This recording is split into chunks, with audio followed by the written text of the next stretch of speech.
ওই বসির চোখের পানি ছেড়ে দিয়ে আরো কান্নার আওয়াজ। আল্লাহর নবী ডেকে বলে, রে বসির, তোমার কান্না করা লাগবে না, তোমার বাবা জান্নাতের মেহমান হয়ে গেছে। বসির ডাক দেয়া কয়, নবী, আমার আব্বা যুদ্ধের ময়দানে শহীদ হইয়া জান্নাতে চলে গেছে, তবে আমার কোনো দুঃখ নাই, আমার দিলের মধ্যে কোনো দুঃখ নাই। তবে একটাই মাত্র কথা, আমার বাবা তো জানে আমার মা নাই, আমার আপন দুনিয়ার জমিনের মধ্যে কেউ বেঁচে নাই।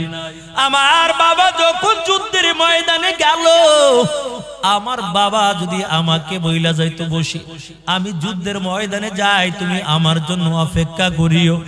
একটা বার আমার বাবা আমার চিন্তা করলো না, আমি তো ছোট, আমার বাবার গলাটা জড়াইয়া ঘুমাই।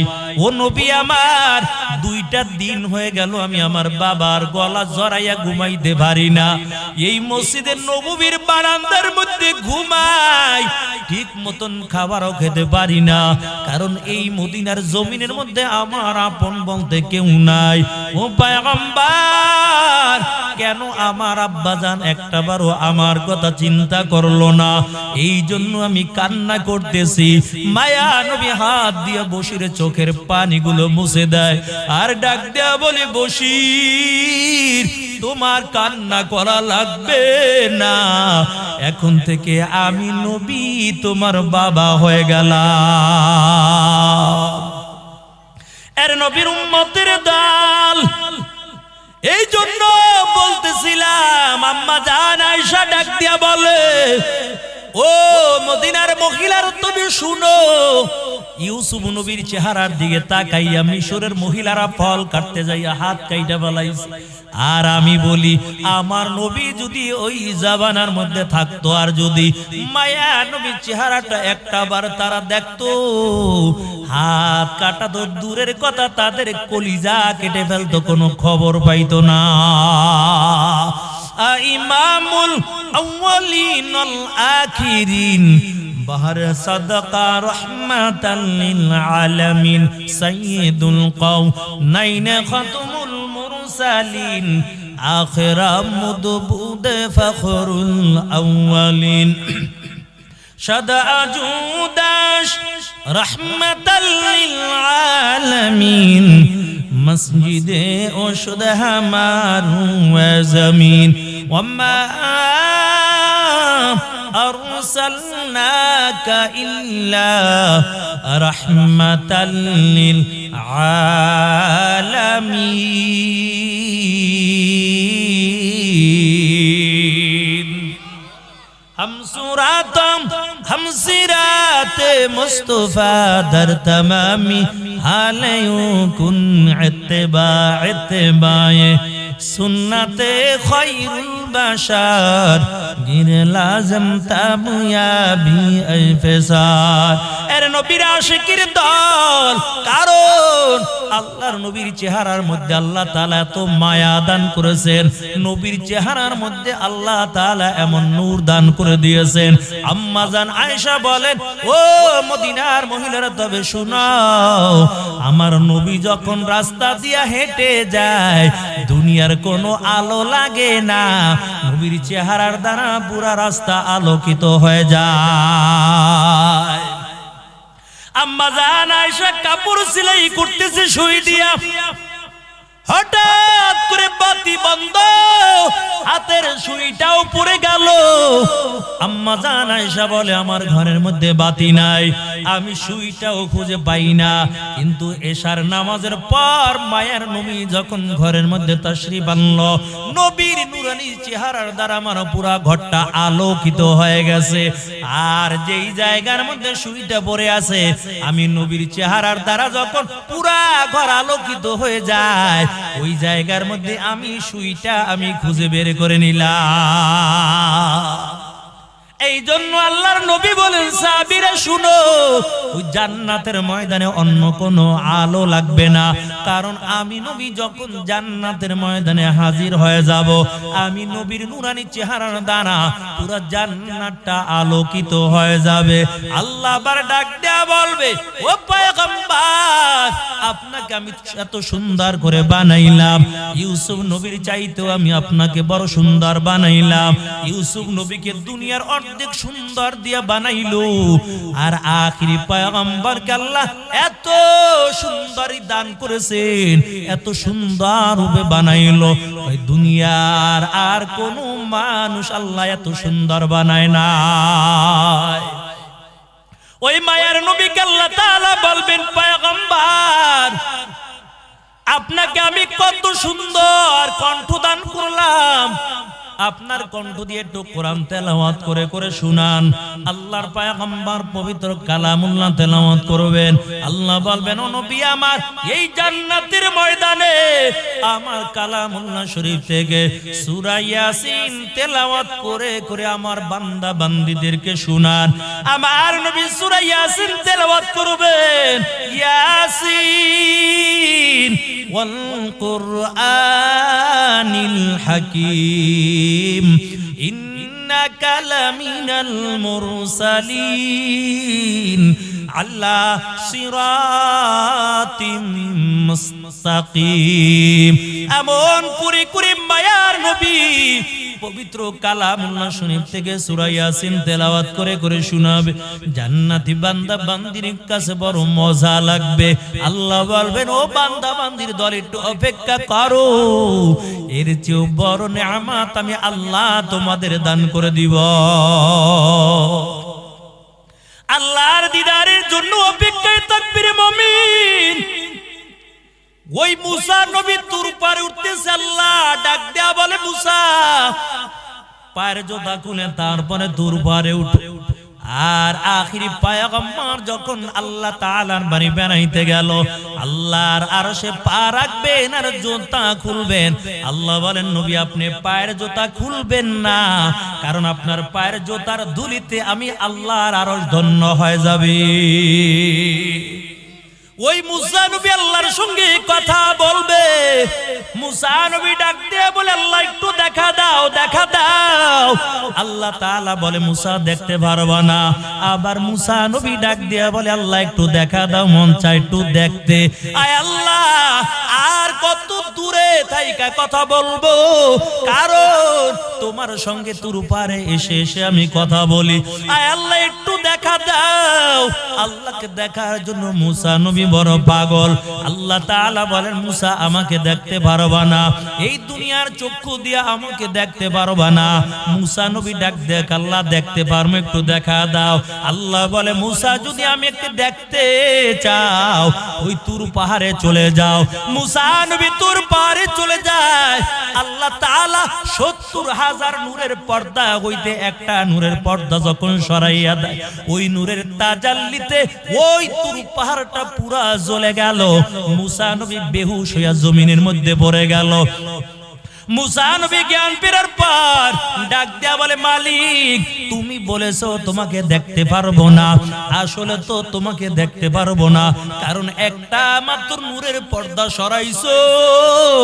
এই নূরের পর্দা মাত্র একটা সরানোর সাথে সাথে তুর পাহাড়টা জ্বলে গেল। আল্লাহ বলে, মুসা এই তুর পাহাড়ের মাটি আমি এত দামি বানাইয়া দিলাম, যতদিন দুনিয়া থাকবে আর এই তুর পাহাড়ের মাটি গুলো সুরমা হিসেবে ব্যবহার করবে, ওই বান্দা বান্দির চোখের জ্যোতি আমি আল্লাহ আরো দ্বিগুণ বাড়াইয়া দিব। আল্লাহ তাআলা পবিত্র কালামুল্লাহর মধ্যে বলেন, ইন্নাল্লাযীনা আমানু ওয়া আমিলুস সালিহাত কানাত লাহুম জান্নাতুল ফিরদাউসি নুজুলা। আল্লাহ তাআলা ১ নাম্বার কর্মসূচি দেয় ঈমান, ২ নাম্বার কর্মসূচি হলো নেক আমল। বান্দা ঈমান আনার পর যদি ভালো আমল করো, তোমার কোনো চিন্তা করা লাগবে না, পরকালে হাসতে হাসতে আল্লাহর জান্নাতের মেহমান হইবা। কেমন সুন্দর আল্লাহ জান্নাত বানাইছে রে মুমিন। আজকে তুমি আর আমি দুনিয়ার জন্য বড় পাগল, অথচ আল্লাহ কেমন সুন্দর জান্নাত বানাইলো। জান্নাতের মধ্যে যখন জান্নাতি বান্দা বান্দি গুলো ঢুকে যাবে, নজর করে দেখবে কত সুন্দর জান্নাতের মধ্যে রং বেরঙের ফল।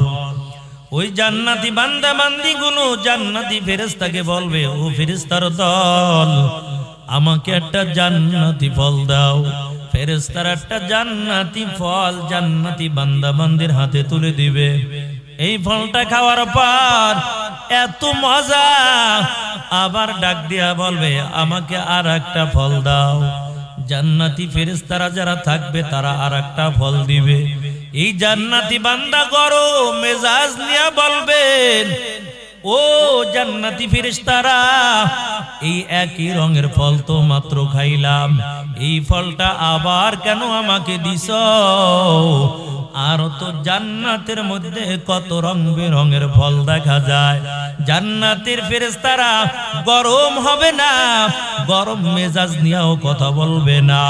আল্লাহর বান্দাকে বলবে, ও জান্নাতি বান্দা, এই ফলটা তুমি খাও। কারণ জান্নাতি ফল এক দেখতে পারো, রং এক থাকতে পারে, কিন্তু স্বাদ এক রকম হবে না। আল্লাহর নবী জানায়, জান্নাতের মধ্যে একটা ফলের মধ্যে কমপক্ষে 40 রকমের মজা হয়ে যাবে।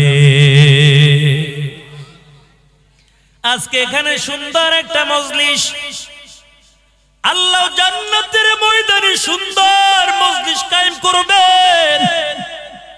ও নবীর আশিকের দল, ওই মজলিসের মধ্যে দাউদ পয়গম্বর থাকবেন, ওই মজলিসের মধ্যে আখিরি পয়গম্বর থাকবেন।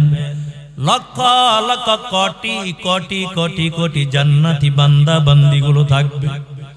মায়ার নবী সাহাবায়ে কেরামদেরকে বয়ান করে করে শোনায়, ও সাহাবায়ে কেরাম শুনো, আল্লাহ তাআলা জান্নাতের মধ্যে বড় একটা মজলিস কায়েম করবেন। তবে কোটি কোটি মানুষগুলো জান্নাতের ময়দানের মধ্যে থাকবে। ওই ময়দানের মধ্যে দাউদ পয়গম্বর হাজির হয়ে যাবেন, আমি মুহাম্মদুর রাসূলুল্লাহ ময়দানের মধ্যে হাজির হয়ে যাব। সাহাবায়ে কেরাম ডাক দেয়া বলেন, ও নবী আমার, ওই ময়দানের মধ্যে আলো কিসের আলো হবে, কিসের বাতি হবে বলেন? আল্লাহর নবী জানায়, সাহাবায়ে কেরাম তবে শুনো, জান্নাতের ময়দানের মধ্যে কোনো দুনিয়ার টিউবলাইট থাকবে না, কোনো এনার্জি বাল্ব লাগবে না, বরং আমি নবী যখন ওই জান্নাতের ময়দানে হাজির হয়ে যাব, আমি নবীর নূরানি চেহারার দ্বারা পুরো মজলিসটা আলোকিত হয়ে যাবে। ইমামুল আউয়ালিন আল আখিরিন বাহর সাদাকা রহমাতাল লিল আলামিন সাইয়্যিদুল কাওনাইন খাতমুল মুরসালিন আখিরা মুদবুদে ফখরুল আউয়ালিন শাদা আজুদাশ রহমাতাল লিল আলামিন মসজিদে ওশদ হামারু জমিন। এর নবীর আশিকের দল, ওই জান্নাতের ময়দানের মধ্যে দাউদ নবী হাজির হয়ে যাবেন। আল্লাহ তাআলা ডেকে ডেকে বলবেন, ও দাউদ পয়গম্বর, আপনাকে আমি কত সুন্দর কণ্ঠ দান করলাম, এত সুন্দর মায়াবী কণ্ঠ আপনাকে দান করলাম। দাউদ নবী যখন তার কিতাব তেলাওয়াত করত, কয় নদীর মাছগুলো বাসমান হইয়া দাউদ পয়গম্বরের তেলাওয়াত গুলো শুনত। শুধু তাই নাই, ওই গাছের ডালের পাখি বসে বসে দাউদ নবীর কণ্ঠের তেলাওয়াত শুনত। এত সুন্দর মায়াবী কণ্ঠ দান করলো আল্লাহ তাআলা। ওই জান্নাতের ময়দানে দাউদ নবীকে ডেকে বলবেন, পয়গম্বর, আপনাকে এত সুন্দর কণ্ঠ দান করলাম, আজকে একটু আপনার কণ্ঠ দিয়া আমার পবিত্র কালামুল্লাহ তেলাওয়াত করে করে তারপরে আমার জান্নাতি বান্দা বান্দীদেরকে শুনাইয়া দেন। দাউদ নবী মধুর কণ্ঠে আল্লাহর কালাম তেলাওয়াত করে করে শুনাবেন, জান্নাতি বান্দা বান্দির কাছে এত মজা লাগবে। এরে আল্লাহর বান্দা, জান্নাতি বান্দাগুলো মন ভরে ভরে তারপরে ওই দাউদ নবীর কণ্ঠে কোরআনের তেলাওয়াত শুনবে।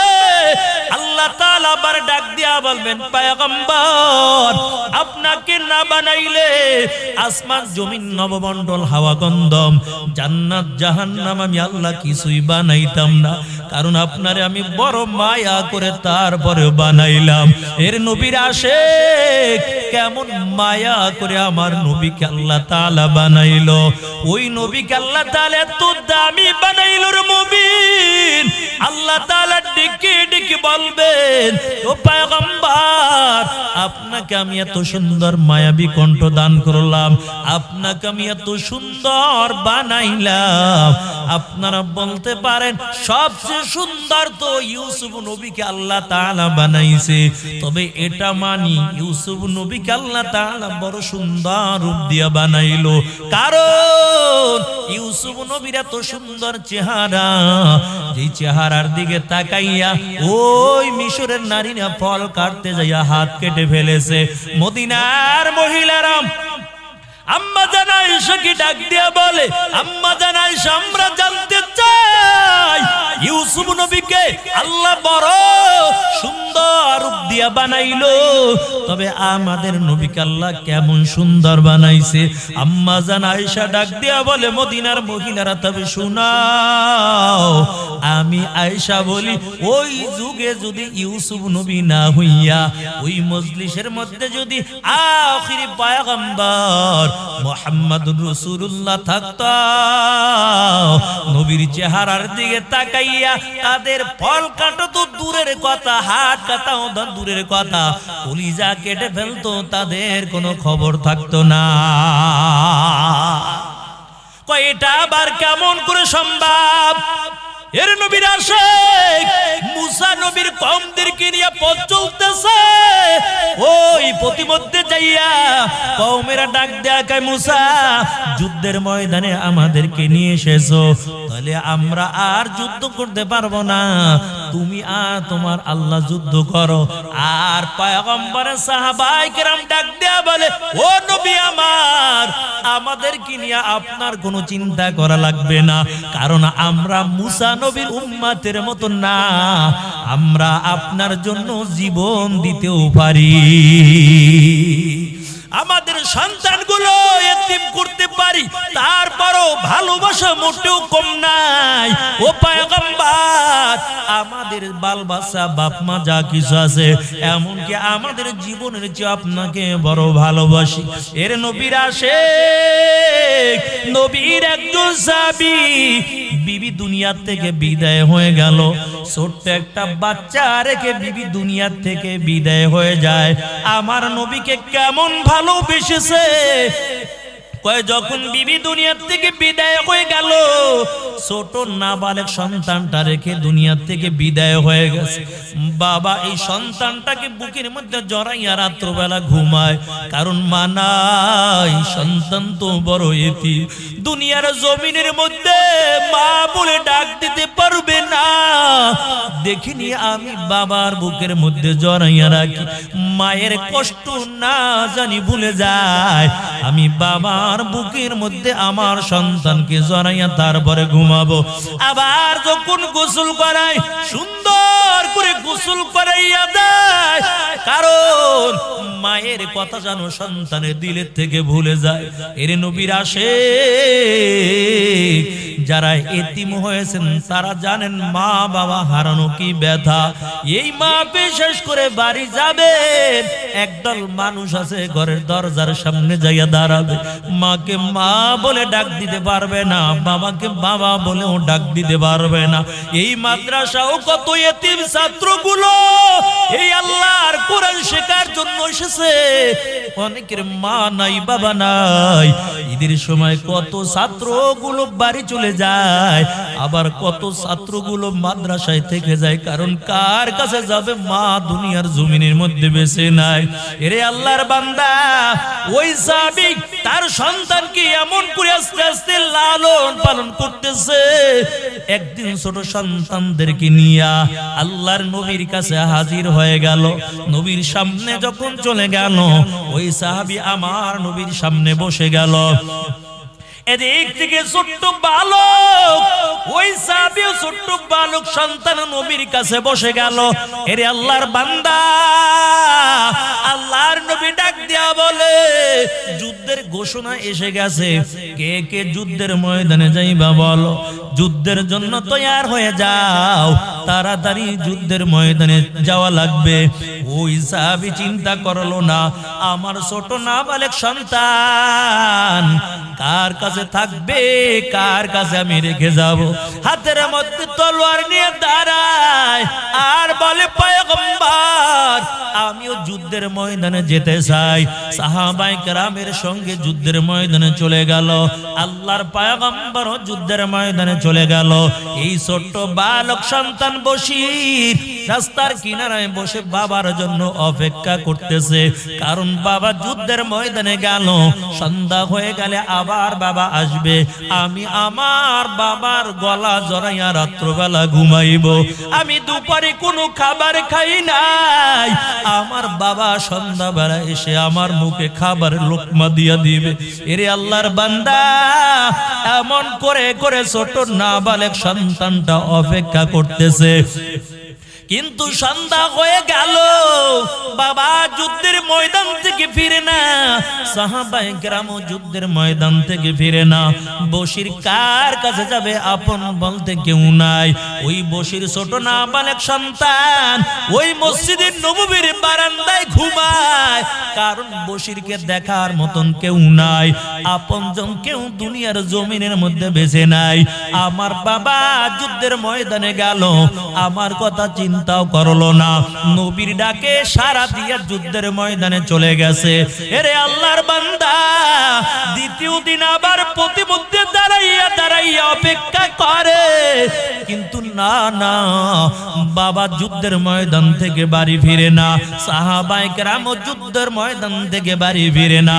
দ্বিতীয় দিন চলে গেল, তৃতীয় দিন আবার সন্ধ্যা হয়ে গেল, বশির কাউকে দেখে না। বশির বড় চিন্তার মধ্যে পড়ে গেল।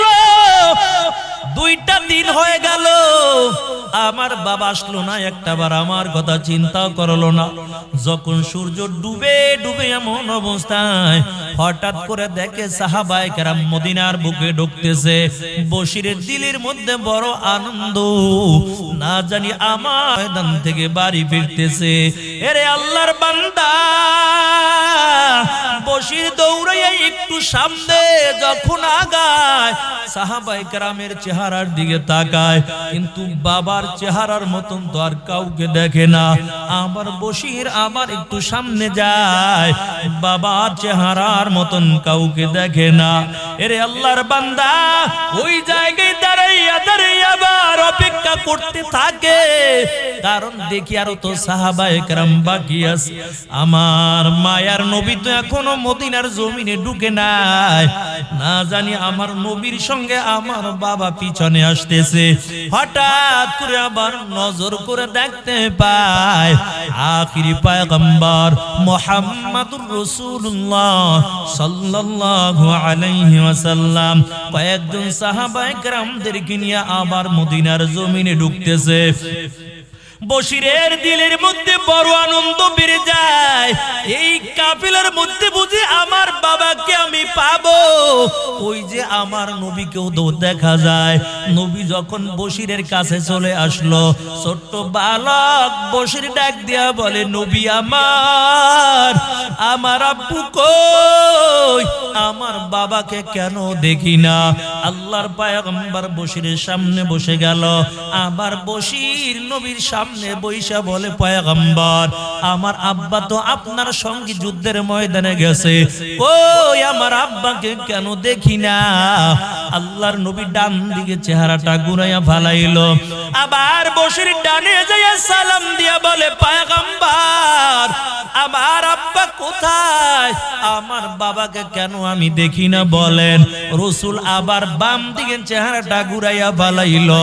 আবার বাম দিকে বশির যাইয়া বলে, নবী আমার আব্বু কই? কেন আমার বাবাকে দেখি না? আমি সামনের থেকে আপনাকে সালাম দিলাম, ডান দিকে চেহারা ঘুরাইলেন, বাম দিকে আবার আসলাম, সালাম দিলাম, চেহারা ঘুরাইলেন। ও পয়গম্বর আমার আব্বা জান কই? আমার আব্বার কথা কেন আপনি বলেন না? কথা বলার সাথে সাথে মায়ার নবীর চোখ দিয়া পানি জরজর করে পড়ে। বশির ডাক দেয়া বলে, নবী আমি আমার বাবার কথা বললাম, কেন আপনি কাঁদেন? আল্লাহর নবী ডাক দেয়া বলে, বশির আমি তোমার কাছে কি বলবো?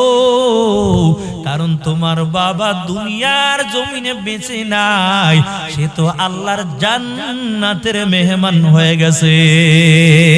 আল্লাহু আকবার বলেন। এর নবীর আশিকের দাল ওই বশির চোখের পানি ছেড়ে দিয়ে আরো কান্নার আওয়াজ। আল্লাহর নবীর দিকে বলে, রে বশির তোমার কান্না করা লাগবে না, তোমার বাবা জান্নাতের মেহমান হয়ে গেছে। বশির ডাক দেয়া কয়, নবী আমার আব্বা যুদ্ধের ময়দানে শহীদ হইয়া জান্নাতে চলে গেছে, তবে আমার কোনো দুঃখ নাই, আমার দিলের মধ্যে কোনো দুঃখ নাই। তবে একটাই মাত্র কথা, আমার বাবা তো জানে আমার মা নাই, আমার আপন দুনিয়ার জমিনের মধ্যে কেউ বেঁচে নাই। আমার বাবা যখন যুদ্ধের ময়দানে গেল, আমার বাবা যদি আমাকে বইলা যাইতো, বসি আমি যুদ্ধের ময়দানে যাই, তুমি আমার জন্য অপেক্ষা করিও। একটা বার আমার বাবা আমার চিন্তা করলো না, আমি তো ছোট, আমার বাবার গলাটা জড়াইয়া ঘুমাই। ও নবী আমার 2টা দিন হয়ে গেল আমি আমার বাবার গলা জড়াইয়া ঘুমাইতে পারি না। এই মসজিদের নববীর বারান্দার মধ্যে ঘুমাই, ঠিক মতন খাবারও খেতে পারি না, কারণ এই মদিনার জমিনের মধ্যে আমার আপন বলতে কেউ নাই। ও পয়গম্বর কেন আমার আব্বাজান একটাবারও আমার কথা চিন্তা করলো না? এই জন্য আমি কান্না করতেছি। মায়া নবী হাত দিয়ে বশিরের চোখের পানিগুলো মুছে দেয় আর ডাক দেয়া বলে, বশির তোমার কান্না করা লাগবে না, এখন থেকে আমি নবী তোমার বাবা হয়ে গেলাম। এর নবীর উম্মতের দল। এই জন্য বলতেছিলাম, আম্মা জান আয়েশা ডাক দিয়া বলে, ও মদিনার মহিলার তুমি শুনো, ইউসুফ নবীর চেহারার দিকে তাকাইয়া মিশরের মহিলারা ফল কাটতে যাইয়া হাত কাইটা ফেলাইছে। আর আমি বলি, আমার নবী যদি ওই জামানার মধ্যে থাকতো, আর যদি মায়া নবীর চেহারাটা একটাবার তারা দেখতো, হাত কাটা তো দূরের কথা, তাদের কলিজা কেটে ফেলতো, কোনো খবর পাইতো না। ইমামুল আউয়ালিন আল আখিরিন বাহর সাদাকা রাহমাতাল লিল আলামিন সাইয়্যিদুল কাওনাইন খাতমুল মুরসালিন আখিরা মুদবুদ ফখরুল আউয়ালিন শাদা জুদাশ রাহমাতাল লিল আলামিন মসজিদে ওশুদ হামারু ওয়া জমিন ওয়ামা আরসালনাকা ইল্লা রাহমাতাল লিল আলামিন। हम सिरात मुस्तफा दर तमामी हालयों कुन इत्तिबा इत्तिबाए সুন্নাতে খায়রুল বাশার গিরে লাজম তাবুয়াবি আইফেসার। এর নবীর আশিকির দল, কারণ আল্লাহর নবীর চেহারার মধ্যে আল্লাহ তাআলা এত মায়া দান করেছেন, নবীর চেহারার মধ্যে আল্লাহ তাআলা এমন নূর দান করে দিয়েছেন। আম্মা জান আয়েশা বলেন, ও মদিনার মহিলারা তবে শোনাও, আমার নবী যখন রাস্তা দিয়া হেঁটে যায় দুনিয়ার কোনো আলো লাগে না, নবীর চেহারার দ্বারা পুরা রাস্তা আলোকিত হয়ে যায়। আম্মা জান আয়েশা কাপড় সেলাই করতেছে সুই দিয়া, হঠাৎ করে বাতি বন্ধ, হাতের সুইটাও পড়ে গেল। আম্মা জান আয়েশা বলে, আমার ঘরের মধ্যে বাতি নাই, আমি সুইটাও খুঁজে পাই না। কিন্তু এশার নামাজের পর মায়ের নবী যখন ঘরের মধ্যে তাশরীফ আনলো, নবীর নূরানী চেহারার দ্বারা আমার পুরা ঘরটা আলোকিত হয়ে গেছে। আর যেই জায়গার মধ্যে সুইটা পড়ে আছে, আমি নবীর চেহারার দ্বারা যখন পুরা ঘর আলোকিত হয়ে যায়, ওই জায়গার মধ্যে আমি সুইটা আমি খুঁজে বের করে নিলাম। এই জন্য আল্লাহর নবী বলেন, সাহাবীরা শুনো, ওই জান্নাতের ময়দানে অন্য কোনো আলো লাগবে না, কারণ আমি নবী যখন জান্নাতের ময়দানে হাজির হয়ে যাব, আমি নবীর নূরানী চেহারার দ্বারা পুরো জান্নাতটা আলোকিত হয়ে যাবে। আল্লাহ আবার ডাক দেয়া বলবে, ও পয়গম্বর, আপনাকে আমি এত সুন্দর করে বানাইলাম, ইউসুফ নবীর চাইতেও আমি আপনাকে বড় সুন্দর বানাইলাম। ইউসুফ নবীকে দুনিয়ার অনেক সুন্দর দিয়া বানাইলো, আর আখিরি পয়গম্বরকে আল্লাহ এত সুন্দরী দান করেছেন, এত সুন্দর রূপে বানাইলো, ওই দুনিয়ার আর কোন মানুষ আল্লাহ এত সুন্দর বানায় না। ওই মায়ার নবীকে আল্লাহ তাআলা বলবেন, পয়গম্বর, আপনাকে আমি কত সুন্দর কণ্ঠ দান করলাম, আপনার কণ্ঠ দিয়ে একটু কোরআন তেলাওয়াত করে করে শুনান। আল্লাহর পয়গম্বর পবিত্র কালামুল্লাহ তেলাওয়াত করবেন। আল্লাহ বলবেন, ও নবী আমার, এই জান্নাতের ময়দানে আমার কালামুল্লাহ শরীফ থেকে সূরা ইয়াসিন তেলাওয়াত করে করে আমার বান্দা বান্দীদেরকে শুনান। আমার নবী সূরা ইয়াসিন তেলাওয়াত করবেন, ইয়াসিন ওয়াল কুরআনিল হাকীম ইন্নাকা লামিনাল মুরসালিন আলা সিরাতিম মুস্তাকিম। এমন কুরি কুরি মায়ার নবী পবিত্র কালামুল্লাহ শরীফ থেকে সূরা ইয়াসিন তেলাওয়াত করে করে শোনাবে। জান্নাতি বান্দা বান্দির কাছে বড় মজা লাগবে। আল্লাহ বলবেন, ও বান্দা বান্দির দল, একটু অপেক্ষা করো, এর চেয়েও বড় নেয়ামত আমি আল্লাহ তোমাদের দান করে দিব। আল্লাহর দিদারের জন্য অপেক্ষায় থাকবি রে মুমিন। ওই মুসা নবী তুর পারে উঠতেছে, আল্লাহ ডাক দেয়া বলে, মুসা পায়ের জোতা খুলে তারপরে তুর পারে উঠে। আর আখিরি পয়গম্বর যখন আল্লাহ তাআলার বাড়ি বেড়াইতে গেল, আল্লাহর আরশে পা রাখবেন আর জুতা খুলবেন। আল্লাহ বলেন, নবী আপনি পায়ের জুতা খুলবেন না, কারণ আপনার পায়ের জুতার ধুলিতে আমি আল্লাহর আরশ ধন্য হয়ে যাবে। ওই মুসা নবী আল্লাহর সঙ্গে কথা বলবে। মুসা নবী ডাক দিয়ে বলে, আল্লাহ একটু দেখা দাও, দেখা দাও। আল্লাহ তাআলা বলে, মুসা দেখতে পারবা না। আবার মুসা নবী ডাক দিয়ে বলে, আল্লাহ একটু দেখা দাও, মন চাই একটু দেখতে। আয় আল্লাহ, আর কত দূরে থাইকা কথা বলবো, কারণ তোমার সঙ্গে তুর পারে এসে এসে আমি কথা বলি। আয় আল্লাহ একটু দেখা দাও। আল্লাহকে দেখার জন্য মুসা নবী বড় পাগল। আল্লাহ তাআলা বলেন, মুসা আমাকে দেখতে পারবা না, এই দুনিয়ার চক্ষু দিয়ে আমাকে দেখতে পারবা না। মুসা নবী ডাক দেখ, আল্লাহ দেখতে পারবো, একটু দেখা দাও। আল্লাহ বলে, মুসা যদি আমি একটু দেখতে চাও, ওই তুর পাহাড়ে চলে যাও। মুসা নবী তুর পাহাড়ে চলে যায়।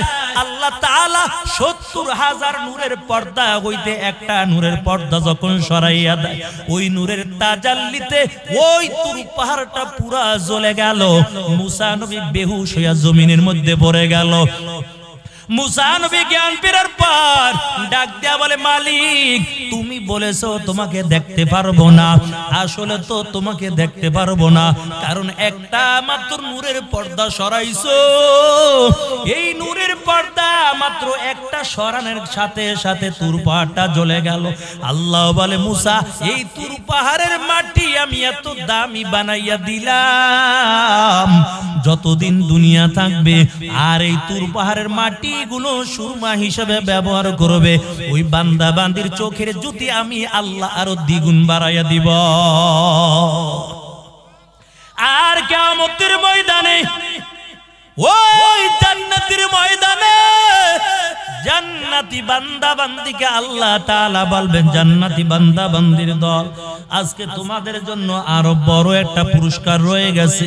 আল্লাহ তাআলা এমন ভাবে জান্নাতি বান্দা বান্দির সামনে হাজির হয়ে যাবে, জান্নাতি বান্দা বান্দিরাও সরাসরি আল্লাহকে দেখতে পারবে, আর আল্লাহ জান্নাতি বান্দা বান্দির সঙ্গে হাজির হয়ে যাবে। ওই দিন জান্নাতের ময়দানে ৭০,০০০ নূরের পর্দা থাকবে না। আল্লাহর নবী জানাইয়া দেয়, কয় পূর্ণিমার চাঁদ দেখতে যেমন কোনো ধাক্কা ধাক্কি লাগে না, জান্নাতের মধ্যে আল্লাহ তাআলা কেউ বান্দা বান্দিরা দেখবে, ওই জান্নাতের ময়দানেও এমন কোনো ধাক্কা ধাক্কি লাগবে না।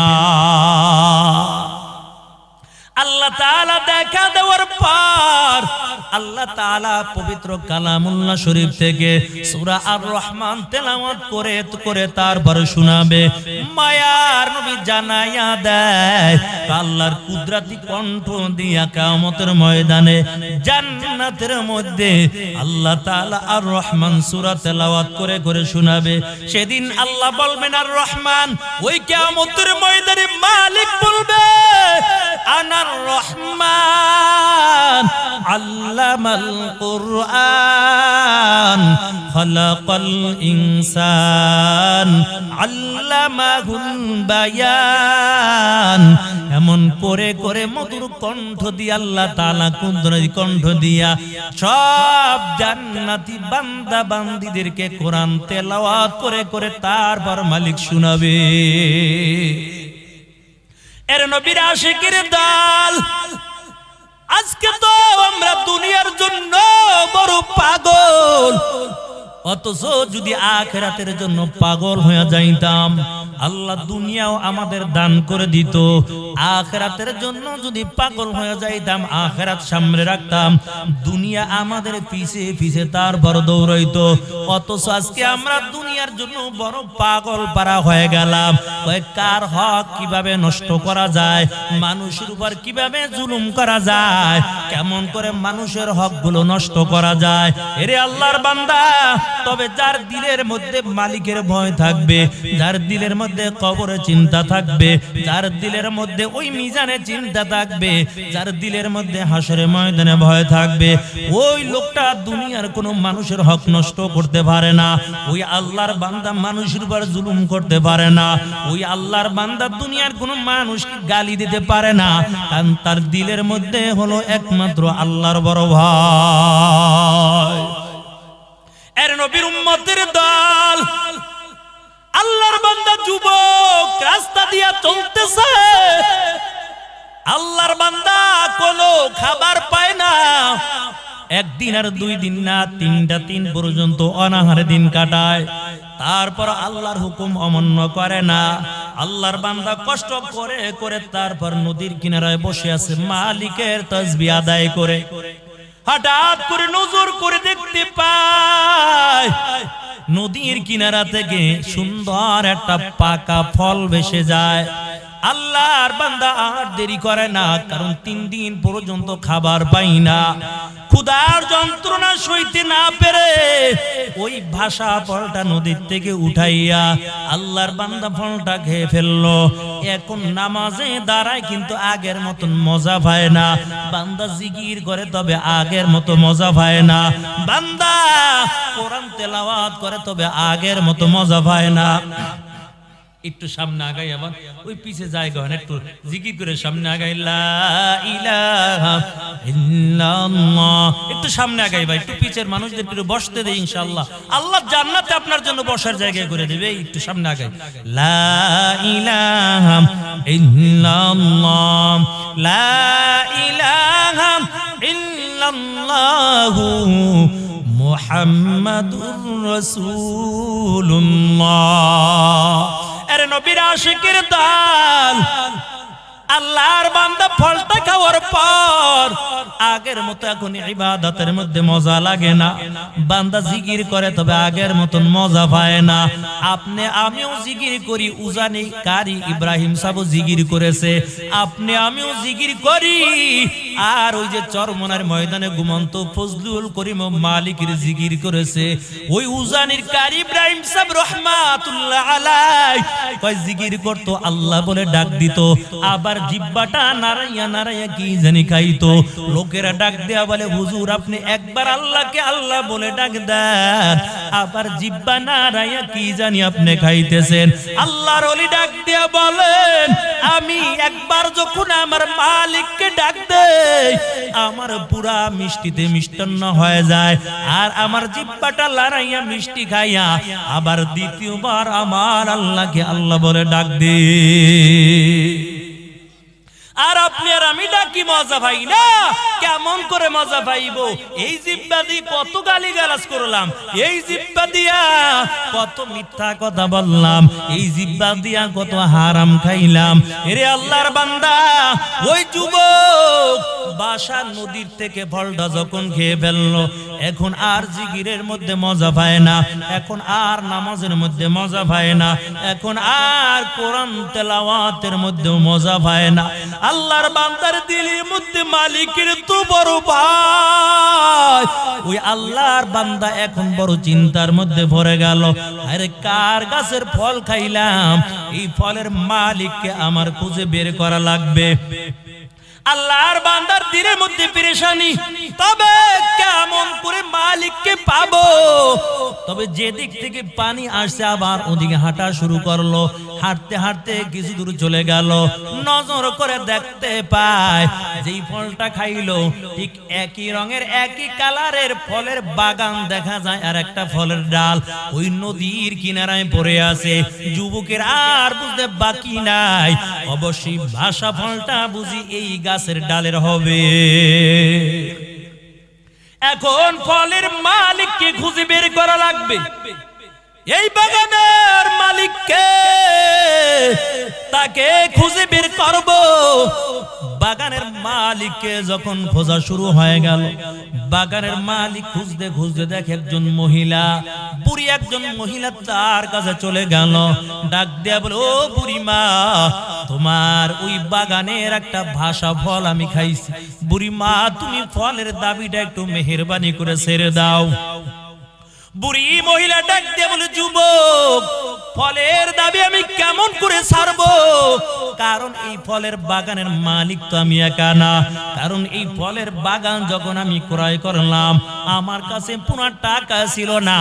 বলকের বাদশা পাখি শিকার করার জন্য এই গ্রাম্য এলাকার মধ্যে চলে আসলো, ওই বলকের বাদশা অর্ধেক টাকা দেয়, বাকি অর্ধেক টাকা আমি দিলাম, দুইজনে এই ফলের বাগানটা ক্রয় করলাম।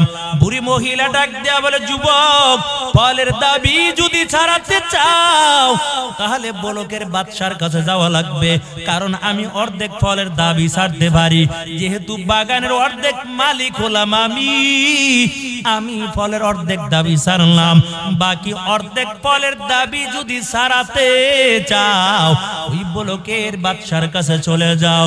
যুবক ওই বলকের বাদশার কাছে চলে যায়, রাজ দরবারে হাজির হয়ে গেল, বাদশার সামনে দাঁড়াইয়া বলে, বাদশা মহারাজ, ওই যে গ্রাম্য এলাকার মধ্যে আপনি একটা ফলের অর্ধেক বাগানের মালিক, ওই ফলের বাগান থেকে একটা ভাষা ফল আমি খেয়ে ফেললাম, অর্ধেক ফলের দাবি বুড়ি মহিলা ছেড়েছে, বাকি অর্ধেক ফলের দাবি সারানোর জন্য আপনার কাছে হাজির হয়ে গেলাম। বলকের বাদশা চিন্তা করলো, যেই যুবক 100 মাইল পাড়ি দিয়া আমার কাছে আসছে অর্ধেক ফলের দাবি সারানোর জন্য, এটা সাধারণ কোনো মানুষ হবে না, অবশ্যই এটা একজন জান্নাতি বান্দা হবে। আল্লাহর বান্দা ওই যুবককে দেখে চেহারায় বুঝে ফেললো। বলকের বাচ্চা বড় চিন্তা করতেছে, অর্ধেক ফলের দাবি সারানোর জন্য 100 মাইল পাড়ি দিয়া রাস্তা আমার রাজ দরবারে হাজির হয়ে গেল। বলকের বাদশা তাড়াতাড়ি ঘরের মধ্যে চলে গেল। বিবিকে ডাক দেয়া বলে, বিবি সুবর্ণ একটা সুযোগ যায়। কয় কি সুযোগ? কয় আমার একটা উপযুক্ত মেয়ে আছে। এই বলক থেকে কত শত শত যুবকেরা আসলো, কত মন্ত্রী এমপি মন্ত্রী সেরা আসলো, কত টাকাওয়ালা যুবকেরা আসলো। আমার মেয়ে যাকে দেখে তাকে বলে পছন্দ হয় না। তবে বিবি আমার মেয়ে এমন কাকে পছন্দ করেছে বলো? তবে আমার মনে হয় আমার একটা সুবর্ণ সুযোগ যায়, কারণ আমার রাজ দরবারে এমন একটা সুন্দর যুবক আজকে আমার রাজ দরবারে দাঁড়ানো।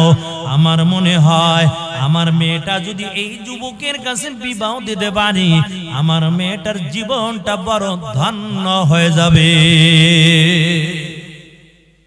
তুমি আমার মেয়েকে ডাক দিয়ে জিজ্ঞেস করে দেখো আমার মেয়েটা বিবাহের মধ্যে রাজি আছে কিনা।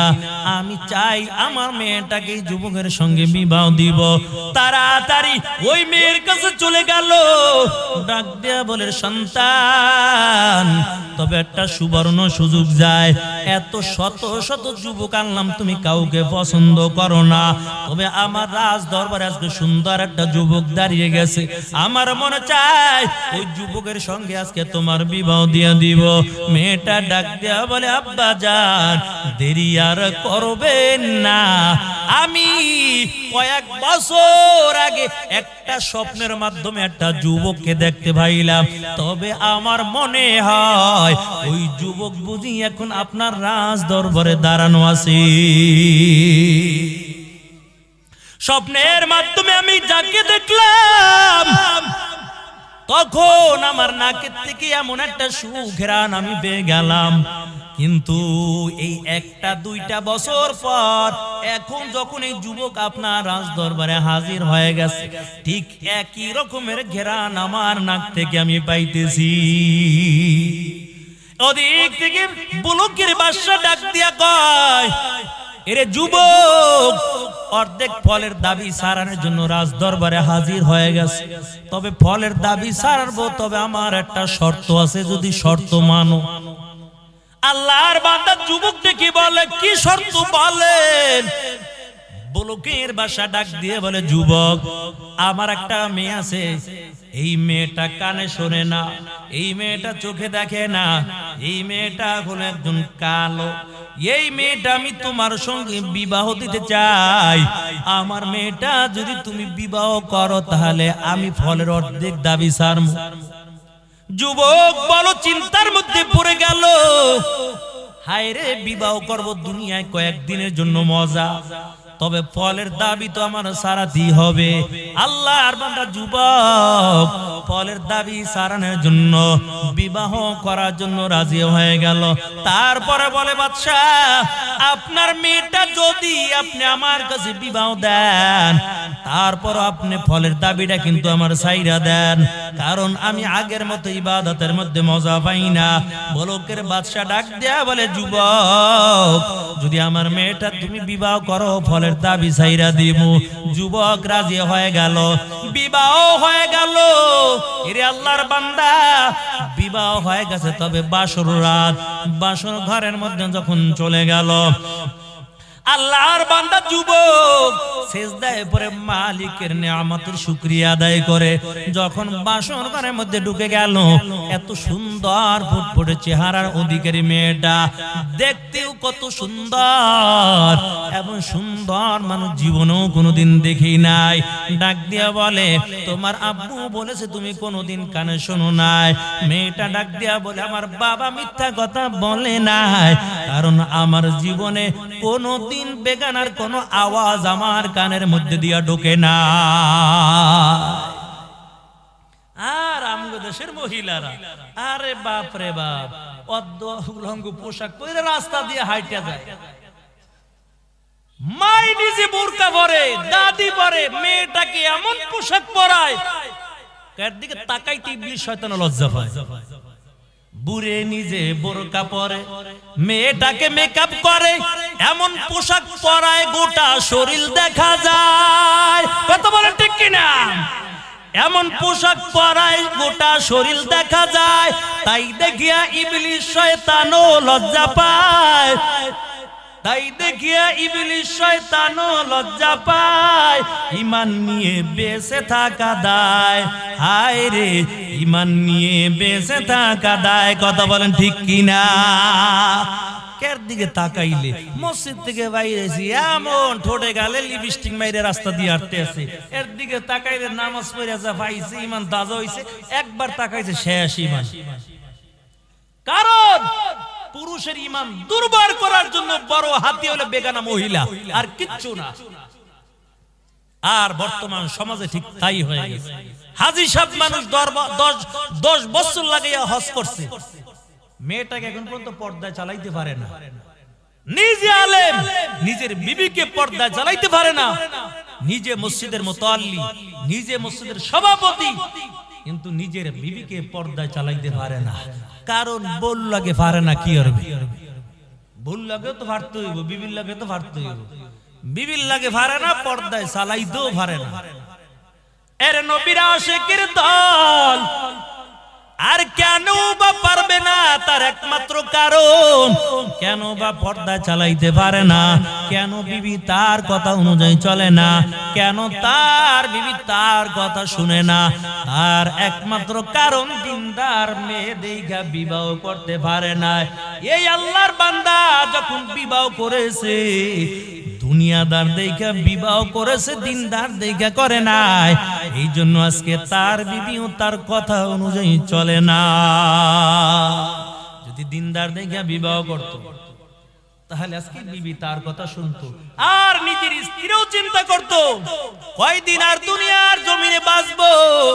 স্বামীর খেদমত করা লাগবে, স্বামীর খেদমত কইরা তারপর দুনিয়া থেকে বিদায় হব। যত কষ্ট হোক স্বামীর খেদমত করব, স্বামীর সেবা করব। আর মায়ার নবীও জানাইয়া দেয়, আল্লাহর পয়গম্বর বলেন, স্বামীর খেদমত কইরা যদি দুনিয়া থেকে বিদায় হয়ে যায়, আর স্বামীর আগে যদি দুনিয়া থেকে বিদায় হয়, স্বামী যদি কয় আমার স্ত্রী খুব ভালো ছিল, রাসূল কয় ওই ব্যক্তির জন্য, ওই নারীর জন্য আল্লাহর জান্নাত অপেক্ষা করতেছে।